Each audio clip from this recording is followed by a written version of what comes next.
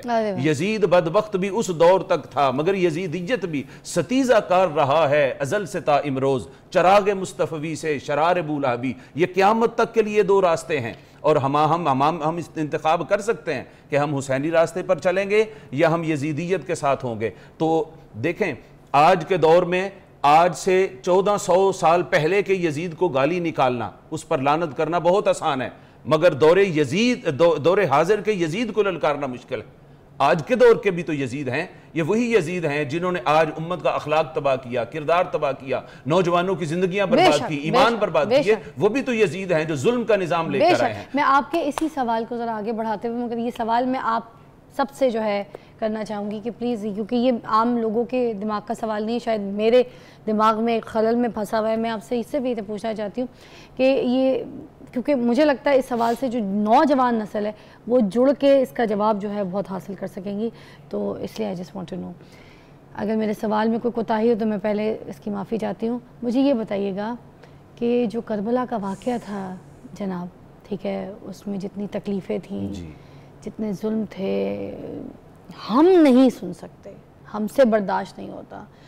آپ لوگ تو صاحب علم ہیں، آپ لوگوں نے سنا سمجھا، اپنے اوپر طاری کیا. آپ لوگ کی جو ذات بھی ماشاءاللہ اتنی پاک اور خوبصورت ہے کہ آپ لوگ اپنی پوری زندگی کو اس پہ لے کے چل رہے ہیں، ٹھیک ہے. مگر آپ لوگ کی پریکٹس بھی ماشاءاللہ بہت، مگر ہم جیسے لوگ جن کی پریکٹسوں میں بھی بہت کمی ہے، ہم لوگ میں بہت کوتاہیاں ہیں، ہم نہیں سن پاتے وہ واقعہ. ہماری رونگٹیں کھڑی ہو جاتی ہیں اور ہمیں کچھ عجیب سچویشن ہو جاتی ہے. میں یہ جاننا چاہتی ہوں کہ اتنی تکلیف، اتنے درد، اتنی ستم، سب کچھ جو برداشت کیے، وہ خدا تھا، وہ خدا ہے، خدا ساری قیامت تا قیامت رہے گا.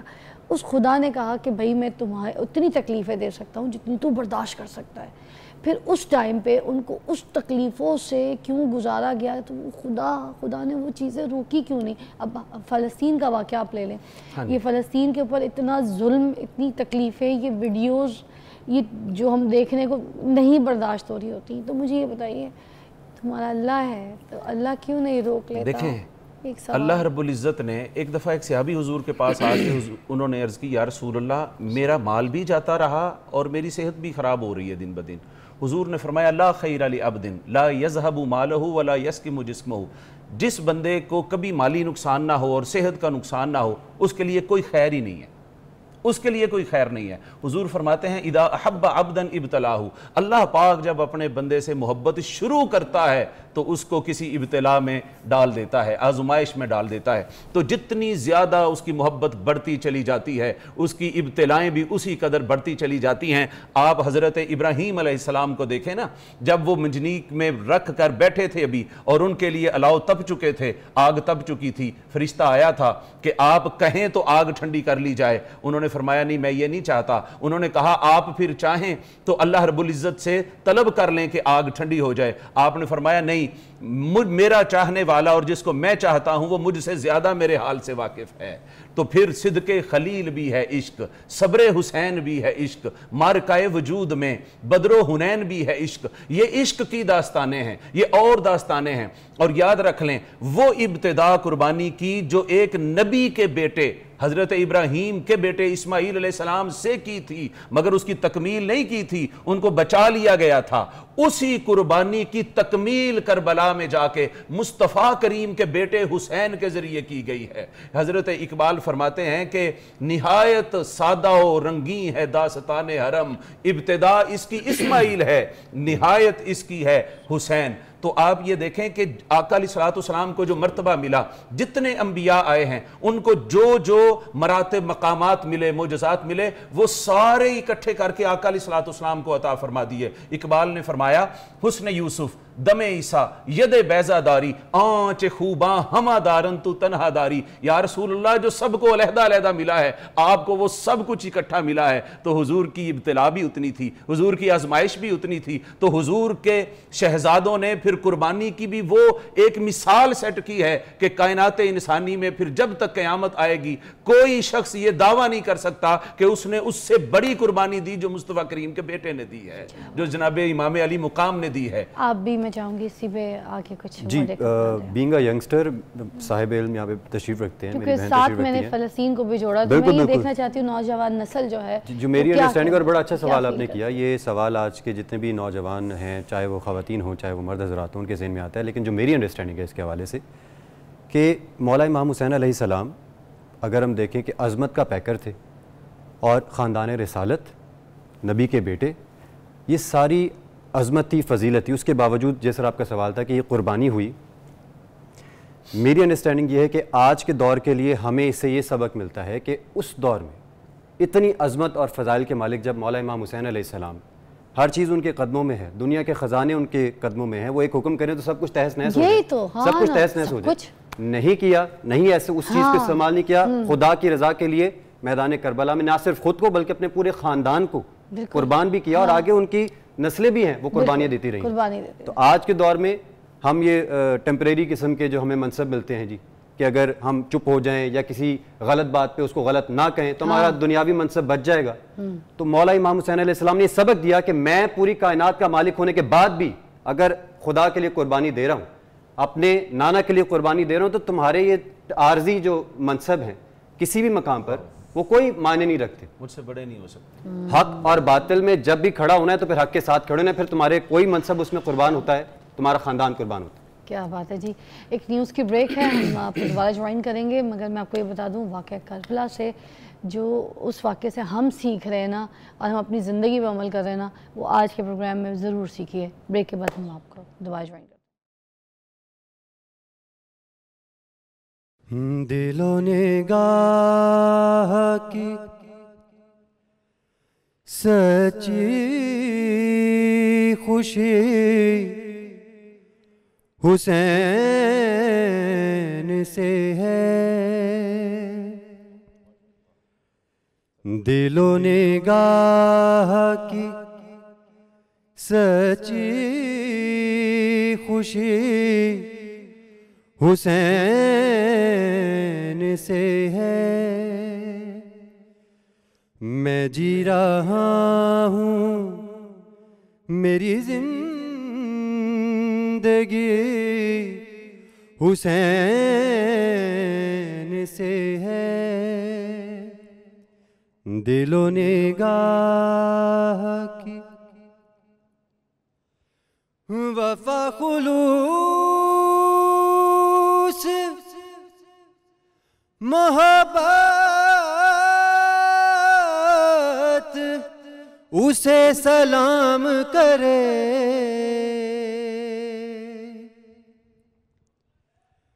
وفا خلوص محبت اسے سلام کرے, کہ جس بھی شخص کی اب دوستی حسین سے ہے. میں جی رہا ہوں میری زندگی حسین سے ہے. یزیدیت نے تو ہر دور میں اندھیرے دیے,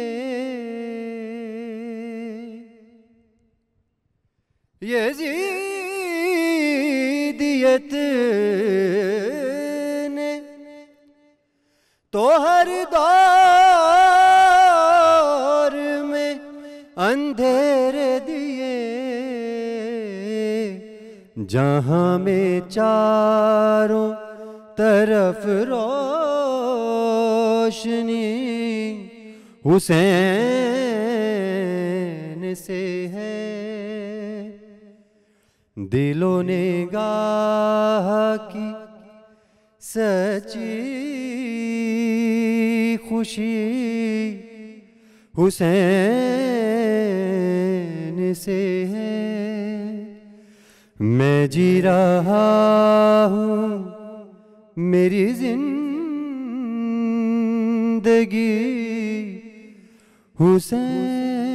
حسین سے ہے. اللہم صلی علی محمد و آلہ. بہت پیارا, بہت پیارا. اچھا جی وجیہ, میں آپ سے جی پوچھنا چاہوں گی کہ اہل بیت کی عظمت اور اہمیت ہم کیوں بھولے بیٹھے ہیں؟ بالکل آپ کا سوال بڑا خوبصورت ہے. آپ کی اجازت ہو تو وہ 3 لیسنز جو رہ گئے تھے میں چاہ رہی تھی اس کو بیان کر کے اس کی طرف جی جی جی بالکل, کیونکہ وہ ایک کنٹینیو رہے گا تو پھر وہ جی جی ذہن بالکل میں رہیں گی بالکل چیزیں. کیجیے گا. ہم نے 2 لیسنز پڑھے کہ کس طرح سیدہ پاک کی زندگی سے 2 لیسن ہیں جن پہ عمل کر کے ہم ایک اطمینان اور اچھی زندگی گزار سکتے ہیں. تیسرا جو بہت بڑا لیسن آپ کی زندگی سے ہمیں ملتا ہے وہ ہے کہ احسار و قربانی کے ساتھ رضائے الہی میں راضی ہونا. یہ چیز بڑی ضروری ہے کہ سیدہ پاک کی قربانیاں دیکھیں. آپ نے کربلا کے میدان میں کون سی قربانی نہیں دی؟ حسین بادشاہ جیسا بھائی قربان کیا ہے, عباس علمدار جیسے وفادار بھائی کی قربانی دی, اونو محمد جیسے شہزادے قربان کیے, اور حضرت قاسم جیسے لال, حضرت علی اکبر جو مثل مصطفیٰ تھے, شبیہ مصطفیٰ تھے, ان کی قربانیاں دے کے پھر سید زادی کا دربار یزید میں وہ جملہ کہنا, اس بدبخت نے آپ کو کہا کہ تمہارے رب نے تمہارے ساتھ کیا کیا, تو سیدہ پاک کا یہ کہنا